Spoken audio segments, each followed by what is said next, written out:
ನಮಸ್ಕಾರ. ಯುಗಾದಿ ಭವಿಷ್ಯ ವಿಶೇಷ ಕಾರ್ಯಕ್ರಮಕ್ಕೆ ಸ್ವಾಗತ. ನಾನು ಧನುಶ್ರೀ ಪೂಜಾರಿ. ವೀಕ್ಷಕರೇ, ಯುಗಾದಿ ಕಳೆದರೂ ಯುಗಾದಿ ಮರಳಿ ಬರುತ್ತೆ ಅನ್ನೋ ಹಾಗೆ ಯುಗಾದಿ ಮತ್ತೆ ಬಂದಿದೆ. ಯುಗಾದಿ ಅಂದರೆ ಯುಗದ ಆದಿ, ಅಂದರೆ ಹೊಸ ವರ್ಷ, ಹೊಸ ಹುರುಪು, ಹೊಸ ಸಂಭ್ರಮ. ಹಾಗಾದರೆ ಯುಗಾದಿಯ ಹೊಸ ವರ್ಷದ ಭವಿಷ್ಯ ಯಾವ ರೀತಿ ಇರುತ್ತೆ? ಅದರ ಜೊತೆಗೆ ಯಾವ ರಾಶಿಗೆ ಈ ವರ್ಷ ಒಳಿತು, ಯಾವ ರಾಶಿಗೆ ಈ ವರ್ಷ ಕೆಡುಕು, ಇನ್ ಕೇಸ್ ಕೆಡುಕಾದ್ರೆ ಯಾವ ರೀತಿ ಪರಿಹಾರವನ್ನು ಕಂಡುಕೊಳ್ಳಬಹುದು? ಇದೆಲ್ಲದರ ಬಗ್ಗೆ ಮಾಹಿತಿಯನ್ನು ಕೊಡೋದಕ್ಕೆ ನಮ್ಮ ಜೊತೆ ಇದ್ದಾರೆ ಧರ್ಮಶಾಸ್ತ್ರ ಪಂಡಿತರು, ಹಾಗೇನೆ ಶ್ರೀ ಶೃಂಗೇರಿಯ ಶಾರದಾ ಪೀಠದ ಧರ್ಮಾಧಿಕಾರಿಗಳು ಆಗಿರುವಂತಹ ದೈವಜ್ಞ ಡಾಕ್ಟರ್ ಸೋಮಯ್ಯಜಿ. ಗುರುಜಿ, ಕಾರ್ಯಕ್ರಮಕ್ಕೆ ಸ್ವಾಗತ. ನಮಸ್ತೆ ಅಮ್ಮ. ಗುರುಜಿ, ಹೊಸ ವರ್ಷ, ಹೊಸ ಹುರುಪು, ಹೊಸ ಸಂಭ್ರಮ. ಯುಗಾದಿ ಅಂದರೆ ಯುಗದ ಆದಿ. ಸೊ ಈ ಯುಗಾದಿಯ ಸೆಲೆಬ್ರೇಷನ್ ಅಂದರೆ ಸಂಭ್ರಮಾಚರಣೆ ಯಾವ ರೀತಿ ಮಾಡಲಾಗುತ್ತೆ? ಯುಗಾದಿ ಹಬ್ಬದ ವಿಶೇಷತೆಗಳು ಏನೇನು ಅಂತ? ಶ್ರೀ ಗುರುಭ್ಯೋ ನಮಃ. ಭಾರತೀ ಕರುಣಾಪಾತ್ರಂ ಭಾರತೀ ಪದಭೂಷಣಂ ಭಾರತೀ ಪದಮಾರೂಢಂ ಭಾರತೀ ತೀರ್ಥಮಾಶ್ರಯೇ ವಿದ್ಯಾ ವಿನಯ ಸಂಪನ್ನಂ ವೀತರಾಗಂ ವಿವೇಕಿನಂ ವಂದೇ ವೇದಾಂತ ತತ್ವಜ್ಞಂ ವಿಧುಶೇಖರ ಭಾರತೀಂ. ಹರಿ ಓಂ. ಸಮಸ್ತ ಕನ್ನಡ ಕುಲಕೋಟಿಗೆ, ಪ್ರೇಕ್ಷಕ ಪ್ರಭುಗಳಿಗೆ ಪರಾಭವ ನಾಮ ಸಂವತ್ಸರದ ಹಾರ್ದಿಕ ಶುಭಾಶಯಗಳು, ಶುಭಕಾಮನೆಗಳು. ಈ ಸಂವತ್ಸರವು ತಮ್ಮೆಲ್ಲರಿಗೂ ಕೂಡ ಅತ್ಯಂತ ಮಂಗಳಮಯವಾಗಿ, ತೃಪ್ತಿಕರವಾಗಿ, ಆರೋಗ್ಯಪೂರ್ಣವಾದ ಸಂತೃಪ್ತ ಜೀವನ ತಮ್ಮದಾಗಲಿ ಅಂಥೇಳಿ ನನ್ನ ಆರಾಧ್ಯ ದೈವಂಥ ಶೃಂಗೇರಿ ಶಾರದಾಂಬೆ ಚರಣಕಮಲಗಳಲ್ಲಿ ತಮ್ಮೆಲ್ಲರ ಪರವಾಗಿ ಪ್ರಾರ್ಥಿಸ್ತೀನಿ. ಓಂ ಚತುರ್ಭುಜೆ ಚಂದ್ರಕಲಾವತಂಸೆ ಕುಚೋನ್ನತೆ ಕುಂಕುಮರಾಘಶೋಣೆ ಪುಂಡ್ರೇಕ್ಷುಪಾಶಾಂಕುಶಪುಷ್ಪಬಾಣಚಾಪಹಸ್ತೆ ನಮಸ್ತೆ ಜಗದೇಕಮಾತಃ. ಜಯತ್ವಂ ದೇವಿ ಚಾಮುಂಡೆ ಜಯಭೂತಾಪಹಾರಿಣಿ ಜಯ ಸರ್ವಕತೆ ದೇವಿ ಕಾಳರಾತ್ರಿ ನಮೋಸ್ತುತೆ. ಹರಿ ಓಂ. ತಮಗೂ ಕೂಡ ಪರಾಭವ ನಾಮ ಸಂವತ್ಸರದ ಶುಭಾಶಯಗಳು, ಶುಭಕಾಮನೆಗಳು. ಹಾಗೆ ನಮ್ಮ ತೆರೆ ಹಿಂದೆ ಕೆಲಸ ಮಾಡ್ತಾ ಇರ್ತಕ್ಕಂತಹ ಎಲ್ಲ ಸಿಬ್ಬಂದಿ ವರ್ಗಕ್ಕೂ ಕೂಡ ಈ ಸಂವತ್ಸರದ ಶುಭಾಶಯಗಳು, ಶುಭಕಾಮನೆಗಳು. ತಮ್ಮೆಲ್ಲರಿಗೂ ಕೂಡ ಅತ್ಯಂತ ಮಂಗಳಮಯವಾದ, ತೃಪ್ತಿಕರವಾದ, ಆರೋಗ್ಯಪೂರ್ಣವಾದ ಜೀವನ ತಮ್ಮದಾಗಲಿ ಅಂಥೇಳಿ ಪ್ರಾರ್ಥಿಸ್ತೀನಿ. ಇನ್ನಾಗಲೇ ಹೇಳಿದ ಹಾಗೆ ಯುಗಾದಿ ತಾವೇ ಹೇಳಿದ್ರಿ, ಯುಗದ ಆದಿ ಅಂತ ಅಂದರೆ ವರ್ಷದ ಮೊದಲನೇ ದಿವಸ ಅಂತ. ಇನ್ನು ಲೋಕಲ್ ಲ್ಯಾಂಗ್ವೇಜ್ನಲ್ಲಿ ಹೊಸ ವರ್ಷ ಪ್ರಾರಂಭ, ಹೊಸ ವರ್ಷದ ಮೊದಲನೇ ದಿವಸ, ಇದನ್ನು ಯುಗಾದಿ. ಪ್ರಾಂತೀಯವಾಗಿ ಇದೊಂದು ದೊಡ್ಡ ಹಬ್ಬ. ಭಾರತದಾದ್ಯಂತ ಅಲ್ಲ, ಆಸೇತು ಹಿಮಾಲಯ ಪರ್ಯಂತ ಅಲ್ಲ, ಕೇವಲ ಇದು ಪ್ರಾಂತೀಯವಾಗಿ ದೊಡ್ಡ ಹಬ್ಬ. ಕರ್ನಾಟಕದ ಬಹುಭಾಗಗಳಲ್ಲಿ, ಹಾಗೆಯೇ ನೆರೆಯ ರಾಜ್ಯವಾದಂತಹ ಆಂಧ್ರ, ತೆಲಂಗಾಣ, ಮಹಾರಾಷ್ಟ್ರ, ಗೋವಾ ಇತ್ಯಾದಿಗಳಿಗೆ ಇದೊಂದು ಮಹತ್ವಪೂರ್ಣವಾದಂತಹ ವರ್ಷ, ದಿವಸ. ಕರ್ನಾಟಕದ ಕರಾವಳಿ ಪ್ರದೇಶದಲ್ಲಿ ಅಥವಾ ಕೇರಳ, ತಮಿಳುನಾಡು ಇತ್ಯಾದಿಗಳಿಗೆ ಹೋದರೆ it is not very relevant. ಅವರಿಗೆ ಸೌರಮಾನ ರೀತ್ಯ ಬರ್ತಕ್ಕಂತಹ ಮೇಷಾದಿ ಯುಗಾದಿ ಏಪ್ರಿಲ್ ಮಧ್ಯಭಾಗದಲ್ಲಿ ಬರ್ತಕ್ಕಂಥದ್ದು, ಅದು ಅವರಿಗೆ ಮಹತ್ವ. ಅದೇ ರೀತಿಯಲ್ಲಿ ಗುಜರಾತ್ ಪ್ರಾಂತ್ಯಕ್ಕೆ ಹೋದರೆ ವಿಕ್ರಮ ಸಂವತ್ ಆಚರಣೆ, ಅವರಿಗೆ ದೀಪಾವಳಿಯಿಂದ ದೀಪಾವಳಿಗೆ ಹೊಸ ವರ್ಷ. ಇನ್ನು ಪಶ್ಚಿಮ ಬಂಗಾಳ, ಒಡಿಸ್ಸಾಗೆ ಹೋದರೆ ಅಲ್ಲಿ ಬೇರೆ ರೀತಿದು. ಹಾಗೆ ವಿವಿಧತೆಯಲ್ಲಿ ಏಕತೆಯಿಂದ ಕಂಡಂತಹ ಭಾರತ ಈ ಒಂದು ಯುಗಾದಿ ಅಂತಕ್ಕಂತಹ ಹೊಸ ವರ್ಷದ ಆಚರಣೆ ಪ್ರಾಂತೀಯವಾಗಿ ಬಹಳ ಮಹತ್ವನ ಪಡ್ಕೊಂಡಿರ್ತಕ್ಕಂತಹ ಒಂದು ಶುಭ ಗಳಿಗೆ ಎಂದರೆ ತಪ್ಪಾಗಲಾರದು. ಇದು ಚಾಂದ್ರಮಾನ ರೀತ್ಯ. ಏನದು ಚಾಂದ್ರಮಾನ? ಚೈತ್ರಾದಿ ಅಂತಲೂ ಕರಿತೀವಿ. ಚೈತ್ರ, ವೈಶಾಖ, ಜ್ಯೇಷ್ಠ, ಆಷಾಢ, ಶ್ರಾವಣ, ಭಾದ್ರಪದ, ಆಶ್ವೀಜ, ಕಾರ್ತಿಕ, ಮಾರ್ಗಶಿರ, ಪುಷ್ಯ, ಮಾಘ, ಫಾಲ್ಗುಣ ಅಂಥೇಳಿ ಈ 12 ತಿಂಗಳುಗಳ ಈ ಸಮೂಹ, ಇದನ್ನು ನಾವು ಚಾಂದ್ರಮಾನ ಅಂತ ಕರಿತೀವಿ, ಚಾಂದ್ರಮಾನ ರೀತ್ಯ. ಅದೇ ರೀತಿಯಲ್ಲಿ ಸೌರಮಾನ ರೀತ್ಯ ಮೇಷಾದಿ, ಮೇಷ ವೃಷಭ ಅನ್ನೋದನ್ನು ಲೆಕ್ಕ ಹಾಕ್ಕೊಂಡು 2 ಪದ್ಧತಿಯೂ ಕೂಡ ಪ್ರಚಲಿತದಲ್ಲಿ ಇರತಕ್ಕಂಥದ್ದು. ಇನ್ನು ಈ ಹಬ್ಬದ ಆಚರಣೆಯು ಪ್ರಾಂತೀಯವಾಗಿ ಒಂದಿಷ್ಟು ಬದಲಾವಣೆ ಆದರೂ ಕೂಡ ಅದ್ಭುತವಾದಂತಹ ಸಂಸ್ಕಾರ, ಸಂಸ್ಕೃತಿಯನ್ನು ಒಳಗೊಂಡಿರ್ತಕ್ಕಂತಹ ಒಂದು ವೈಶಿಷ್ಟ್ಯಪೂರ್ಣ ಹಬ್ಬ ಅಂತಂದರೆ ತಪ್ಪಾಗಲಾರದು. ಇದಿಷ್ಟು ಕೂಡ ಯುಗಾದಿಯ ಒಂದು ಸಂಕ್ಷಿಪ್ತ ಪರಿಚಯ. ಇನ್ನಾಗಲೇ ನೀವು ಕೇಳಿದ್ರಿ ಸಂವತ್ಸರ ಅಂದರೆ ಏನು ಅಂತ. ಹೌದು. ಕೊಲೋಕಿಯಲ್ ಲ್ಯಾಂಗ್ವೇಜಲ್ಲಿ ಹೇಳಬೇಕು ಅಂದರೆ 12 ತಿಂಗಳುಗಳ ಒಂದು ಸಮೂಹಕ್ಕೆ ಒಂದು ಸಂವತ್ಸರ ಅಂತ ಕರೆದ್ವಿ, ಒಂದು ವರ್ಷ ಅಥವಾ ಒಂದು ಸಂವತ್ಸರ ಅಂತ. ನಾವು ಹೇಗೆ ಜನವರಿಯಿಂದ ಡಿಸೆಂಬರ್ 31ರವರೆಗಿನ ಒಂದು ಸಮೂಹವನ್ನು ಇಯರ್, ವರ್ಷ ಅಂತ ಕರಿತೀವಿ, ಅದೇ ರೀತಿ ಚಾಂದ್ರಮಾನ ರೀತ್ಯ ಈ 12 ಚೈತ್ರಾದಿ 12 ತಿಂಗಳುಗಳ ಒಂದು ಸಮೂಹವನ್ನು ಸಂವತ್ಸರ ಅಂದ್ವಿ. ಅದೇ ರೀತಿ ಸೌರಾದಿ ತಗೊಂಡ್ರೆ ಮೇಷದಿಂದ 12 ತಿಂಗಳುಗಳ ಸಮೂಹ, ಅದು ಕೂಡ ಒಂದು ವರ್ಷ. ಈ ರೀತಿ ವರ್ಷದ ಒಂದು ಕಾಲಗಣನೆಯ ಒಂದು ವ್ಯವಸ್ಥೆ ಇದು. ಹಾಗಾಗಿ ಇದನ್ನ ಸಂವತ್ಸರ ಅಂತ ಕರೆದ್ವಿ. ಈ ಸಂವತ್ಸರದಲ್ಲಿ ಪ್ರತಿ ಒಂದು ವರ್ಷಕ್ಕೂ 60 ವರ್ಷದ ಒಂದು ಸೈಕಲ್ಲು ಒಂದೊಂದು ಹೆಸರಿಂದ ಇಟ್ಕೊಂಡು ಬಂದ್ವಿ. ಪುರಾಣದಲ್ಲಿ ನಾವು ಗಮನಿಸಿದ್ರೆ ನಾರದ ಮಹರ್ಷಿಯ ಮಕ್ಕಳ ಹೆಸರುಗಳನ್ನು ಇಟ್ಟಿರೋದಾಗಿ ಅಂತ. ಈ ವರ್ಷದ ಒಂದು ಸಂವತ್ಸರದ ಹೆಸರೇನಿದೆಯಪ್ಪ ಅಂದರೆ ಪರಾಭವನಾಮ ಸಂವತ್ಸರ ಅಂತಕ್ಕಂಥದ್ದು. ಪರಾಭವ ಅಂತಕ್ಕಂಥದ್ದು ಒಂದು ಹೆಸರಷ್ಟೇ. ಇಲ್ಲಿ ಯಾರೂ ಪರಾಭವ ಅಂತಂದಾಗ ಭಯ ಪಡಬೇಕಾಗಿದ್ದಿಲ್ಲ. ಏನಪ್ಪ ಪರಾಭವ ಅಂದರೆ ಅಪಜಯವೋ ಏನೋ ಏನಾಗ್ಬಿಡತ್ತೋ, ಇಲ್ಲ. ಯಾಕೆಂದರೆ ಇದು ಕೇವಲ ಒಂದು ಹೆಸರು ಅಷ್ಟೇ ಹೊರತಾಗಿ ನಾವು ಇದನ್ನು ಗಮನಿಸೋಕ್ಕೆ ಹೋದರೆ ಈ ಸಂವತ್ಸರದ ಮಧ್ಯದಲ್ಲೇ ಮನ್ಮಥನಾಮ ಸಂವತ್ಸರ ಅಂತ ಬರುತ್ತೆ. ಅದರಲ್ಲಿ ಹುಟ್ಟಿದವರೆಲ್ಲ ಬಹಳ ಸುಂದರವಾಗಿ ಆಗಿರಬೇಕು ಅಂತ ಅದರ ಅರ್ಥ. ಅಥವಾ ವಿಕಾರಿ ಅಂತ ಬರುತ್ತೆ ಸಂವತ್ಸರದ ಹೆಸರು. ಅಲ್ಲಿ ಹುಟ್ಟಿದವರೆಲ್ಲ ಕುರೂಪಿಗಳೇ ಇಲ್ಲ. ದುರ್ಮತಿ ಅಂತ ಹೆಸರು ಬರುತ್ತೆ ಯಾವುದ್ರದ್ದು, ಸಂವತ್ಸರದ್ದು. ಅದರೆಲ್ಲ ದುರ್ಮತಿಗಳೇ ಅಲ್ಲ. ಹಾಗೆ ಇದು ಹೆಸರು. ಇದಕ್ಕಾಗಿ ನೀವು ಭಯಪಡುವಂಥದ್ದೇನೂ ಇಲ್ಲ. ಕೆಲವು ಪಂಡಿತೋತ್ತಮರು ಬೇರೆ ಬೇರೆ ವಾಹಿನಿಗಳಲ್ಲೋ ಅಥವಾ ಇನ್ನುಳಿದಂಥ ಅವರದ್ದೇ ಆದ ಖಾಸಗಿ ವಾಹಿನಿಯಾಗಿ ಯೂಟ್ಯೂಬ್ ಇತ್ಯಾದಿಗಳಲ್ಲಿ ಈ ಹೆಸರಿಗೆ ಏನೋ ಒಂದು ಭಯಂಕರ ಕಲ್ಪನೆಯನ್ನು ಕೊಟ್ಟು ಹೆದರಿಸ್ಬಿಟ್ಟಿದ್ದಾರೆ. ಹಿಂಗಾಗ್ಬಿಡತ್ತೆ. ಅಂಥದ್ದೇನೂ ಆಗೋದಿಲ್ಲ ಅಂತಕ್ಕಂಥ ಸ್ಪಷ್ಟವಾದ್ದು. ಇನ್ನು ಈ ವರ್ಷದ ಒಂದು ವಿಶೇಷತೆ ಏನಪ್ಪ,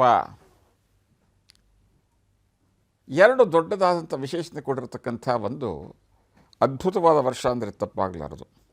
ಮೊಟ್ಟ ಮೊದಲನೇದಾಗಿ ಈ ಸಂವತ್ಸರದಲ್ಲಿ, ಪರಾಭವನಾಮ ಸಂವತ್ಸರದಲ್ಲಿ ಯಾವ ಗ್ರಹಣದ ಆಚರಣೆಯೂ ನಮಗಿಲ್ಲ.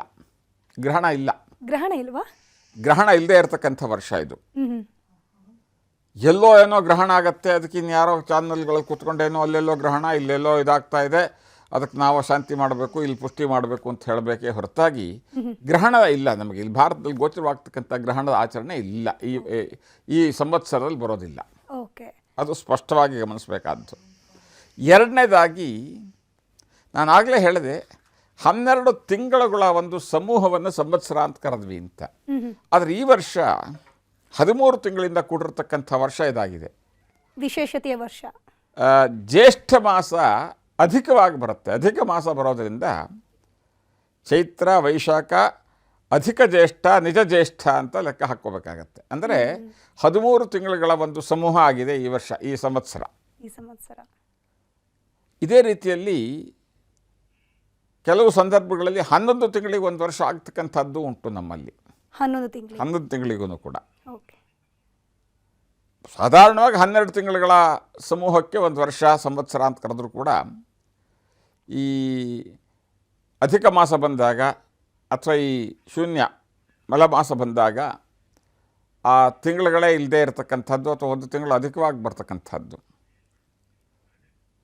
ಈ ಅಧಿಕ ಮಾಸದ ವೈಶಿಷ್ಟ್ಯತೆಯೇ ಅಂಥದ್ದು. ಅಧಿಕಸ್ಯ ಅಧಿಕಂ ಫಲಂ ಅಂತಂದರು. ಜ್ಯೇಷ್ಠ ಮಾಸ ಅಧಿಕವಾಗಿರೋದ್ರಿಂದ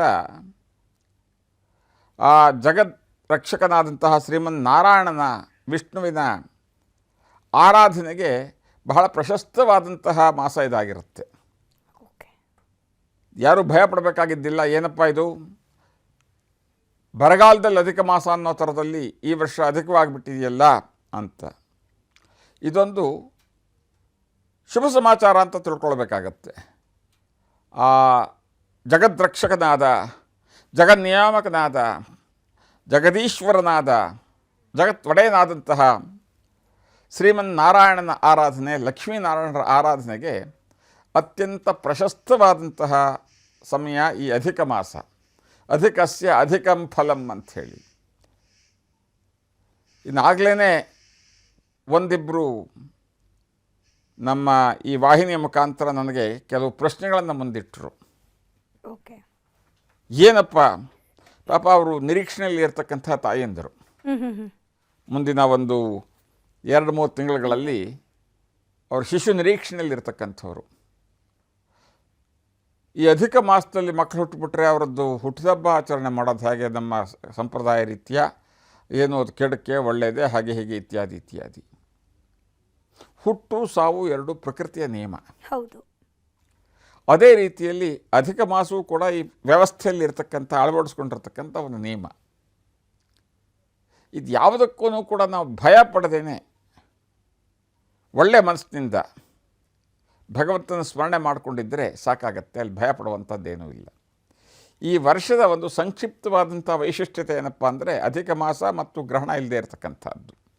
ಅದು ಎರಡು ಈ ವರ್ಷದ ಒಂದು ವೈಶಿಷ್ಟ್ಯತೆ.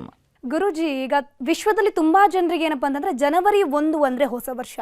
ಬಟ್ ಸನಾತನಿಗಳಿಗೆ, ಎಸ್ಪೆಷಲಿ ಕರ್ನಾಟಕದಲ್ಲಿರುವಂತಹ ಹಿಂದೂ ಧರ್ಮದಲ್ಲಿರೋರಿಗೆ ಯುಗಾದಿ ಅಂತಂದ್ರೆ ಹೊಸ ವರ್ಷ.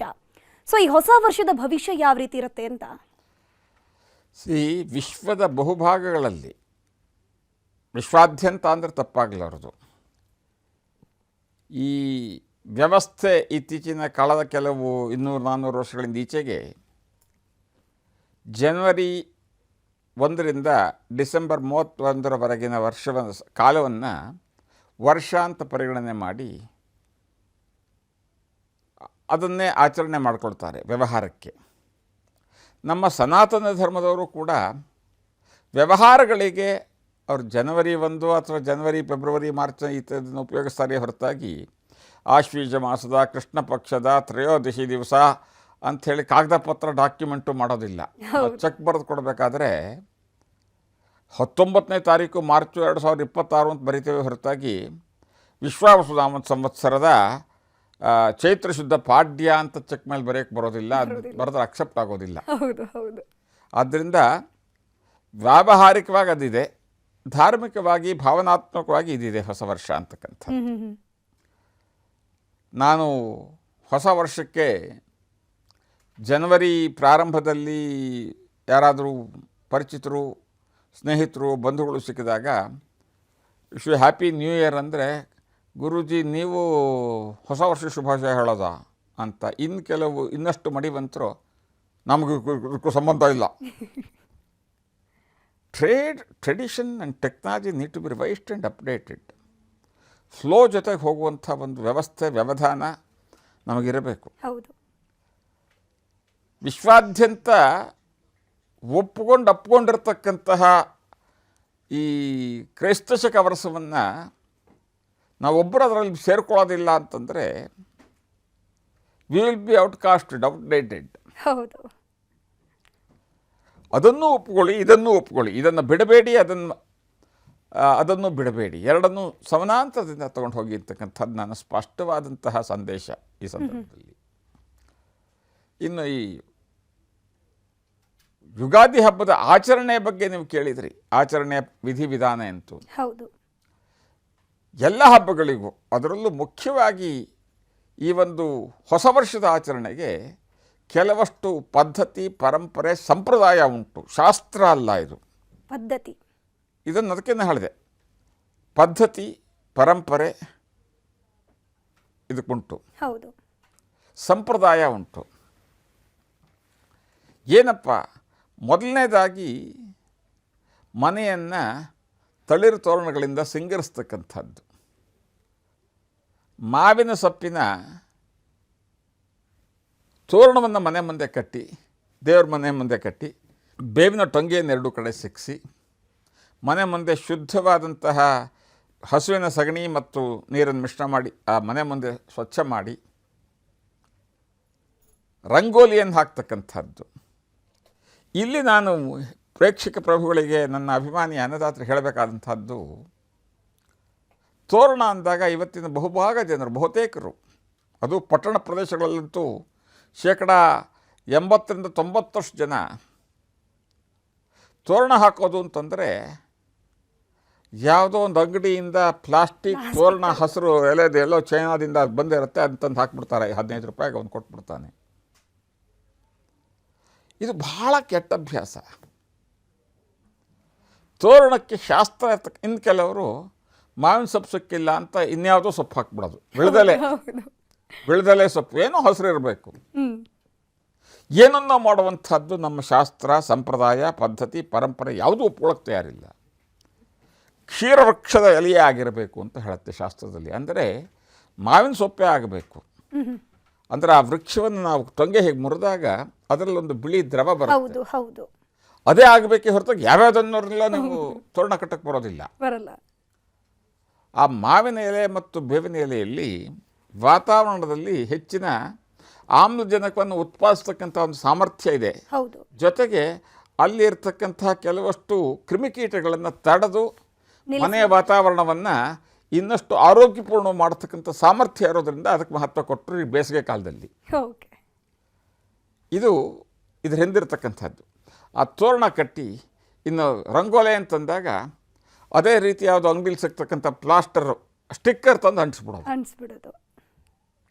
ರಂಗೋಲೆ ಹಾಕೋ ಉದ್ದೇಶ ಪ್ರತಿ ದಿವಸ ಮನೆ ಸ್ವಚ್ಛ ಮಾಡಿ ಪ್ರತಿ ದಿವಸ ಲೈವ್ ಜೀವ ಕಳೆಯನ್ನು ಕೊಡ್ತಕ್ಕಂಥದ್ದೇ ಹೊರತಾಗಿ ಬರೀ ಡೆಕೋರೇಷನ್ ಅಲ್ಲ. ಹೊಸ್ಲಿಗೆ ಈಗ ಪೇಂಟ್ ಎಲ್ಲ ಬಿಡಿಸ್ತಾರೆ. ಅದು ಅಶುದ್ಧ ಪದ್ಧತಿ, ಅದು ಒಪ್ಕೊಳ್ತಕ್ಕಂಥದ್ದಲ್ಲ. ಆ ಸ್ಟಿಕ್ಕರ್ ಹಾಕೋದು, ಪೇಂಟಲ್ಲಿ ಬರೆಸ್ಬಿಡೋದಲ್ಲ. ಅದು ಪ್ರತಿ ದಿವಸ ನೀವು ಹೇಗೆ ಸ್ನಾನ ಮಾಡಿ ಶುಚಿರ್ಭುಕ್ತರಾಗ್ತಿರೋ ವಾತಾವರಣವನ್ನು ಕೂಡ ಶುಚಿಯಾಗಿ ಇಟ್ಕೊಳ್ತಕ್ಕಂಥ ಪ್ರತೀಕ ಅದು. ಹಾಗಾಗಿ ಇದರ ನಂತರದಲ್ಲಿ ಬ್ರಾಹ್ಮಿ ಮುಹೂರ್ತದಲ್ಲೇ ಎದ್ದು,